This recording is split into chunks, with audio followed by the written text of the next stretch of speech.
Hi friends, ഇന്ന് നമ്മൾ തയ്യാറാക്കാൻ പോകുന്നത് കുട്ടികൾക്കൊക്കെ വളരെ ഇഷ്ടപ്പെടുന്ന നല്ല ടേസ്റ്റി ആയിട്ടുള്ള ഒരു സ്വീറ്റ് ഐറ്റമാണ്. ബിസ്ക്കറ്റ് വെച്ചാണ് ഞാൻ തയ്യാറാക്കുന്നത്. അപ്പൊ വീഡിയോയിലേക്ക് പോകുന്നതിന് മുമ്പ് ചാനൽ ആദ്യമായിട്ട് കാണുന്ന ഏതെങ്കിലും കൂട്ടുകാരുണ്ടെങ്കിൽ ഒന്ന് സബ്സ്ക്രൈബ് ചെയ്തേക്കണേ.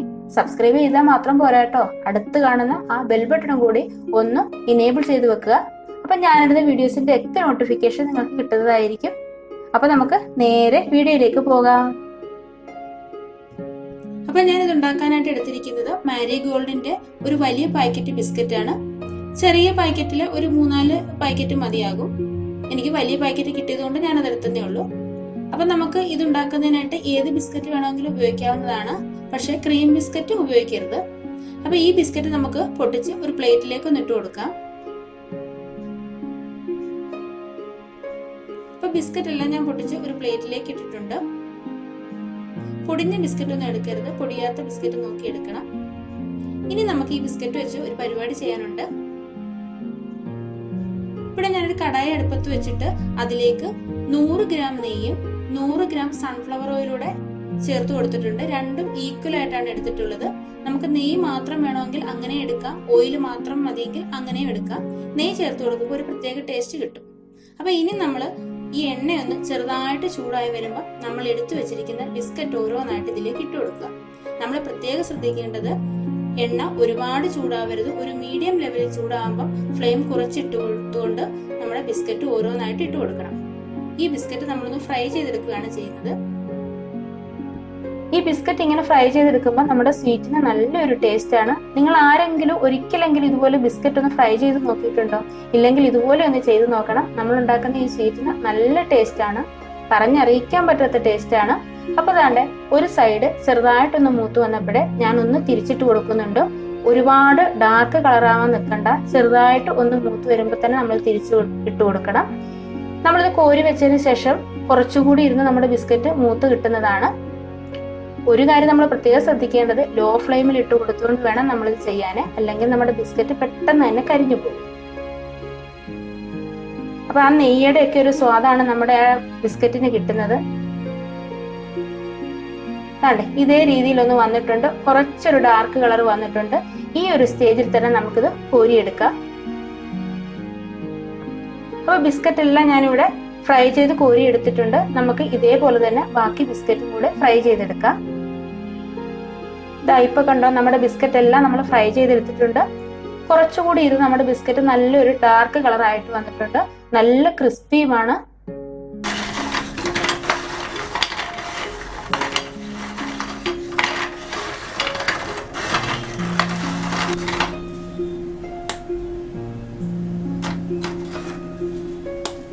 ഇനി നമുക്ക് ഈ ബിസ്ക്കറ്റ് ചെറിയ ചെറിയ കഷ്ണങ്ങളായിട്ട് ഒന്ന് പൊടിച്ചെടുക്കണം. നമുക്കിത് മിക്സിയുടെ ജാറിലിട്ട് പൊടിച്ചെടുക്കേണ്ടതാണ്. അപ്പൊ ഞാൻ ബിസ്ക്കറ്റ് എല്ലാം ഒന്ന് ഇതേ രീതിയിലൊന്ന് പീസ് ചെയ്ത് വെച്ചിട്ടുണ്ട്. ഇനി നമുക്കിതൊരു മിക്സിയുടെ ജാറിലേക്ക് ഇട്ട് കൊടുക്കാം. എന്നിട്ടിത് പൊടിച്ചെടുക്കുകയാണ് ചെയ്യേണ്ടത്. നമ്മളിത് പൊടിച്ചെടുക്കുമ്പോൾ പ്രത്യേകം ശ്രദ്ധിക്കേണ്ടതെന്ന് പറഞ്ഞാല്, മിക്സി ഒരുപാട് നേരം നമ്മൾ ഓൺ ചെയ്തിടരുത്. ജസ്റ്റ് ഒന്ന് ഓൺ ചെയ്യുക, ഓഫ് ചെയ്യുക, വീണ്ടും ജസ്റ്റ് ഒന്ന് ഓൺ ചെയ്യുക, ഓഫ് ചെയ്യുക. അങ്ങനെ മാത്രമേ നമ്മളിത് പൊടിച്ചെടുക്കാവൂ. അല്ലെങ്കിൽ ഇത് കണ്ടിന്യൂസ് ആയിട്ട് നമ്മുടെ മിക്സി ഓൺ ചെയ്തിട്ടിരുന്നാലേ നമ്മുടെ ഈ ബിസ്ക്കറ്റ് അങ്ങ് എണ്ണ ഇറങ്ങി വെള്ളം പോലെ ആയി പോകും. അപ്പൊ ഞാനിത് 2 വട്ടമായിട്ട് ഒന്ന് പൊടിച്ചെടുത്ത് വരാം. അപ്പൊ അതാണ്ട് ഈ രീതിയിലൊന്ന് പൊടിച്ചെടുത്തിട്ടുണ്ട്. ഇങ്ങനെ നനഞ്ഞ് ഈ ഒരു രീതിയിലാണ് നമ്മളിത് പൊടിച്ചെടുക്കുമ്പോൾ കിട്ടുന്നത്. കാരണം നമ്മളിത് നെയ്യിലിട്ട് ഫ്രൈ ചെയ്തെടുത്തത് കൊണ്ടാണ് ഇങ്ങനെ വരുന്നത്. അപ്പൊ ഇതൊരു സൈഡിലോട്ട് മാറ്റി വെക്കാം. ഇനി ഞാനിവിടെ ഒരു ബൗളിലേക്ക് 4 ടേബിൾ സ്പൂൺ മിൽക്ക് പൗഡർ ആണ് എടുത്തിട്ടുള്ളത്. ഈ മിൽക്ക് പൗഡർ ഒക്കെ ചേർത്ത് നമ്മൾ ഈ സ്വീറ്റ് ഉണ്ടാക്കുമ്പോൾ നല്ലൊരു ടേസ്റ്റ് ആണ്. ബർഫിയുടെ ഒക്കെ അതേ ടേസ്റ്റ് തന്നെ നമുക്ക് കിട്ടും. നമുക്കിതിന് ബിസ്ക്കറ്റ് ബർഫി എന്നൊക്കെ വിളിക്കാം. ഇനി നമുക്ക് ഇതിലേക്ക് ചെറിയ ചൂട് പാൽ ഒഴിച്ചു കൊടുത്തിട്ട് ഞാനിതൊന്ന് മിക്സ് ചെയ്തെടുക്കുന്നുണ്ട്. കുറേശ്ശെ കുറേശ്ശെ പാൽ ഒഴിച്ചു കൊടുത്തിട്ട് നമുക്ക് കട്ടകളൊന്നും ഇല്ലാതെ നന്നായിട്ടൊന്ന് മിക്സ് ചെയ്തെടുക്കണം. പിന്നെ ഇത് ഉണ്ടാക്കാനായിട്ട് മിൽക്ക് പൗഡർ ഇല്ലെന്നും പറഞ്ഞൊന്നും വിഷമിക്കേണ്ട കാര്യമില്ല. ഇപ്പൊ നമുക്ക് കടകളിലൊക്കെ ചെറിയ പാക്കറ്റിൽ 10 രൂപയ്ക്കൊക്കെ മിൽക്ക് പൗഡർ മേടിക്കാൻ കിട്ടുന്നതാണ്. അപ്പൊ അതേലും ഒരു പാക്കറ്റ് മേടിച്ചാൽ മതിയാകും. ഇപ്പൊ ഞാനിതൊന്ന് മിക്സ് ചെയ്ത് കട്ടകളൊന്നും ഇല്ലാതെ നന്നായിട്ട് കലക്കി എടുത്തിട്ടുണ്ട്. ഇതും നമുക്ക് ഒരു സൈഡിലോട്ട് മാറ്റി വെക്കാം. ഇനി ഞാനൊരു പാൻ അടുപ്പത്ത് വെച്ചിട്ട് അതിലേക്ക് ഒരു 1/4 കപ്പ് പഞ്ചസാര ഇട്ട് കൊടുത്തിട്ടുണ്ട്. കൂടെ തന്നെ അതേ അളവിൽ തന്നെ വെള്ളവും കൂടി ഒഴിച്ചു കൊടുക്കുന്നുണ്ട്. എന്നിട്ട് നമുക്ക് ഈ പഞ്ചസാര നന്നായിട്ടൊന്ന് ഉരുക്കിയെടുക്കണം. പഞ്ചസാര വളരെ കുറച്ച് ചേർത്താൽ മതി. നമ്മുടെ ബിസ്ക്കറ്റിനും മിൽക്ക് പൗഡറിനും ഒക്കെ നല്ല മധുരം ഉള്ളത് കൊണ്ട് വളരെ കുറച്ച് പഞ്ചസാര മാത്രം ചേർത്ത് കൊടുത്താൽ മതി. അപ്പൊ ഈ പഞ്ചസാര നന്നായിട്ടൊന്ന് തിളച്ച് വന്നിട്ടുണ്ട്. ഇത് ഒരു നൂൽ പരുവത്തിൽ നമുക്ക് കിട്ടണം. ഇതിലേക്ക് ഞാൻ കുറച്ച് ഏലക്കാപ്പൊടി ചേർത്ത് കൊടുക്കുന്നുണ്ട്. കുറച്ച് പഞ്ചസാരയും ഏലക്കയും കൂടി ചേർത്ത് പൊടിച്ചതാണിത്. അപ്പൊ ഇത് ചേർത്ത് കൊടുക്കുമ്പോൾ നല്ലൊരു ഫ്ലേവർ കിട്ടും നമ്മുടെ ഈ സ്വീറ്റ്സിന്. അപ്പൊ നമ്മുടെ പഞ്ചസാര പാനി റെഡി ആയിട്ടുണ്ട്. ഇതേപോലെ ഒരു നൂൽ പരുവായി വരണം. നന്നായിട്ടൊന്ന് മിക്സ് ചെയ്ത് കൊടുത്ത ശേഷം നമുക്ക് നമ്മൾ നേരത്തെ എടുത്തു വെച്ചിരിക്കുന്ന മിൽക്ക് പൗഡറിന്റെ മിക്സ് ഇതിലേക്ക് ഒഴിച്ചു കൊടുക്കാം.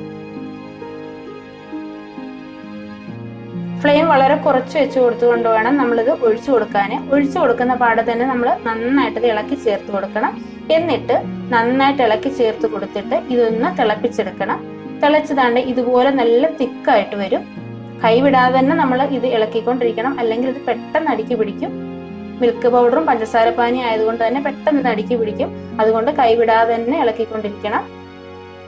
ഇപ്പൊ ദാണ്ട് ഈ രീതിയിൽ ഇതൊന്ന് കുറുകി വന്നിട്ടുണ്ട്. ഈ സമയത്ത് നമ്മൾ നേരത്തെ പൊടിച്ചു വെച്ചിരിക്കുന്ന ബിസ്ക്കറ്റിന്റെ പൗഡർ ഇതിലേക്ക് ചേർത്ത് കൊടുക്കണം. എന്നിട്ട് ഇതെല്ലാം കൂടി ചേർത്ത് നന്നായിട്ടൊന്ന് മിക്സ് ചെയ്ത് കൊടുക്കണം. നന്നായിട്ട് ഇളക്കി ചേർത്ത് ഈ പാൽപ്പൊടിയും നമ്മുടെ ബിസ്ക്കറ്റും ഇതെല്ലാം കൂടി നന്നായിട്ട് മിക്സ് ആവുന്ന രീതിയിൽ ഒന്ന് ഇളക്കി ചേർത്ത് കൊടുക്കുക. നമ്മളിത് ഇളക്കി ചേർത്ത് കൊടുക്കുന്തോറും ഇത് നല്ല ടൈറ്റ് ആയിട്ട് വരും. ഇപ്പൊ നല്ലൊരു മണമാണ് വരുന്നത്. നമ്മുടെ മിൽക്ക് പൗഡറും നെയ്യും ബിസ്ക്കറ്റും എല്ലാം കൂടി ചേർത്ത് നല്ലൊരു മണമാണ് വരുന്നത്. കുട്ടികൾക്കൊക്കെ ഇത് ഒരുപാട് ഇഷ്ടപ്പെടും. ഒരു വട്ടം നമ്മൾ ഉണ്ടാക്കി കൊടുത്താൽ കുട്ടികൾ വീണ്ടും വീണ്ടും ആവശ്യപ്പെടുന്നതാണിത്. കാരണം അത്രയ്ക്ക് ടേസ്റ്റ് ആണ് ഇതിന്. അപ്പൊ ഇതാണ്ട് ഞാനിത് നന്നായിട്ടൊന്ന് മിക്സ് ചെയ്ത് കൊടുത്തിട്ടുണ്ട്. ലോ ഫ്ലെയിമിൽ ഇട്ട് കൊടുത്തുകൊണ്ട് തന്നെ നമ്മൾ കൈവിടാതെ നന്നായിട്ട് ഇളക്കി ചേർത്തുകൊണ്ടിരിക്കണം. അപ്പൊ ഓരോ സമയം കഴിയുന്നതോറും ഇത് നല്ല ടൈറ്റ് ആയിട്ട് വരും. ഇപ്പൊ ഇതാണ്ട് ഈ ഒരു രീതിയിൽ ഇത് വറ്റി വന്നിട്ടുണ്ട്. ഇത്രയും മതി. ഒരുപാട് അങ്ങ് വറ്റിച്ചെടുത്താൽ നമ്മുടെ സ്വീറ്റ് നല്ല ഹാർഡായി പോകും. അതുകൊണ്ട് അത്രയും വേണ്ട. ഈ ഒരു സ്റ്റേജ് ആകുമ്പോൾ തന്നെ നമുക്കിത് പാനിൽ നിന്ന് എടുത്ത് വേറൊരു ട്രേയിലേക്ക് മാറ്റേണ്ടതാണ്. അപ്പൊ ഞാൻ സ്റ്റൗ ഓഫ് ചെയ്ത് കൊടുത്തിട്ടുണ്ട്. ഇനി നമുക്ക് ഇതൊരു ട്രേയിലേക്ക് മാറ്റാം. അപ്പൊ ഞാൻ കണ്ട ഇതേപോലെ ഒരു ടിഫിൻ ബോക്സ് ആണ് എടുത്തിട്ടുള്ളത്. അതിലേക്ക് ഞാനൊരു ഫോയിൽ പേപ്പർ വെച്ച് കൊടുത്തിട്ടുണ്ട്. എന്നിട്ട് കുറച്ച് നെയ്യ് ഒന്ന് സ്പ്രെഡ് ചെയ്ത് കൊടുത്തിട്ടുണ്ട്. എന്നിട്ട് നമുക്ക് ഇതിലേക്ക് നമ്മൾ എടുത്തു വെച്ച കൂട്ട് ഇതിലേക്ക് ഇട്ട് കൊടുക്കണം. നമ്മൾ ഒട്ടും വെയിറ്റ് ചെയ്യരുത്. നമ്മളത് അടുപ്പിൽ നിന്ന് മാറ്റി കഴിഞ്ഞിട്ട് പെട്ടെന്ന് തന്നെ നമ്മളിത് ഇതിലേക്ക് സെറ്റ് ചെയ്യണം, അല്ലെങ്കിൽ പെട്ടെന്ന് ഇത് കട്ടിയായി പോകും. എന്നിട്ട് കുറേശ്ശെ കുറേശ്ശെ ഇട്ട് കൊടുത്തിട്ട് നമുക്ക് ഇതൊന്ന് നന്നായിട്ടൊന്ന് അമർത്തി കൊടുത്തിട്ട് നന്നായിട്ട് ഷേപ്പ് ചെയ്തെടുക്കണം. ഇതേപോലെ ഒരു സ്പൂണ് വെച്ചിട്ട് നന്നായിട്ടൊന്ന് അമർത്തി കൊടുത്താൽ മതി. എന്നിട്ട് നമുക്കിത് അരമണിക്കൂർ ഒന്ന് പുറത്ത് വെച്ചിരിക്കുക, അല്ലെങ്കിൽ ഫ്രിഡ്ജിൽ വെച്ചാൽ പെട്ടെന്ന് തന്നെ നമുക്കിത് സെറ്റ് ചെയ്ത് കിട്ടും. അല്ലെങ്കിൽ പുറത്ത് വെച്ചിരുന്നാലും മതി. അപ്പൊ ഇതെല്ലാം ഞാനൊന്ന് സെറ്റ് ചെയ്ത് എടുത്തിട്ടുണ്ട്. ഞാനിത് അരമണിക്കൂർ ഒന്ന് ഫ്രിഡ്ജിൽ വെക്കുന്നുണ്ട്, പെട്ടെന്ന് തന്നെ സെറ്റായി കിട്ടാനായിട്ട്. അപ്പൊ ഇത് അടച്ചു വെച്ച് കൊടുത്തിട്ട് നമുക്ക് അരമണിക്കൂർ ഒന്ന് ഫ്രിഡ്ജിൽ വെക്കാം.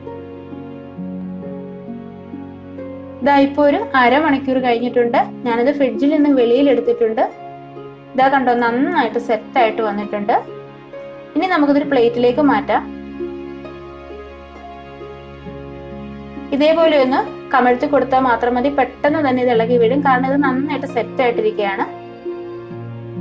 ഫോയിൽ പേപ്പർ നമ്മുടെ ട്രേയിൽ തന്നെ ഇരിപ്പുണ്ട്. ഇതാ കണ്ടില്ലേ എത്ര നന്നായിട്ടാണ് കിട്ടിയിരിക്കുന്നത്. ഇനി നമുക്കൊന്ന് കട്ട് ചെയ്തെടുക്കാം. അപ്പൊ നമ്മുടെ ബിസ്ക്കറ്റ് ബർഫി റെഡി ആയിട്ടുണ്ട്. ഞാനിവിടെ കട്ട് ചെയ്ത് വെച്ചിട്ടുണ്ട്. ഇനി ഇതിലേക്ക് ഞാൻ കുറച്ച് ബദാം ഒന്ന് വെച്ച് കൊടുക്കുന്നുണ്ട്, ഒന്ന് ഗാർണിഷ് ചെയ്യാനായിട്ട്. അപ്പൊ നിങ്ങൾ ഒരിക്കലെങ്കിലും ഇതേപോലെ ഒന്ന് ചെയ്തു നോക്കണം. ചെയ്തു നോക്കിയിട്ട് അഭിപ്രായങ്ങൾ അറിയിക്കണം. കുട്ടികൾക്കൊക്കെ ഒരുപാട് ഇഷ്ടപ്പെടും. കുട്ടികൾക്ക് മാത്രമല്ല വലിയ ആൾക്കാർക്കും ഇഷ്ടപ്പെടുന്നതാണത്. വീഡിയോ ഇഷ്ടമായെങ്കിൽ ലൈക്ക് ചെയ്യുക, ഷെയർ ചെയ്യുക, കമന്റ് ചെയ്യുക, ചാനൽ സബ്സ്ക്രൈബ് ചെയ്ത് ഒന്ന് സപ്പോർട്ട് ചെയ്യുക. അപ്പൊ നമുക്ക് അടുത്തൊരു വീഡിയോയുമായിട്ട് വളരെ പെട്ടെന്ന് തന്നെ കാണാം. Bye, thank U.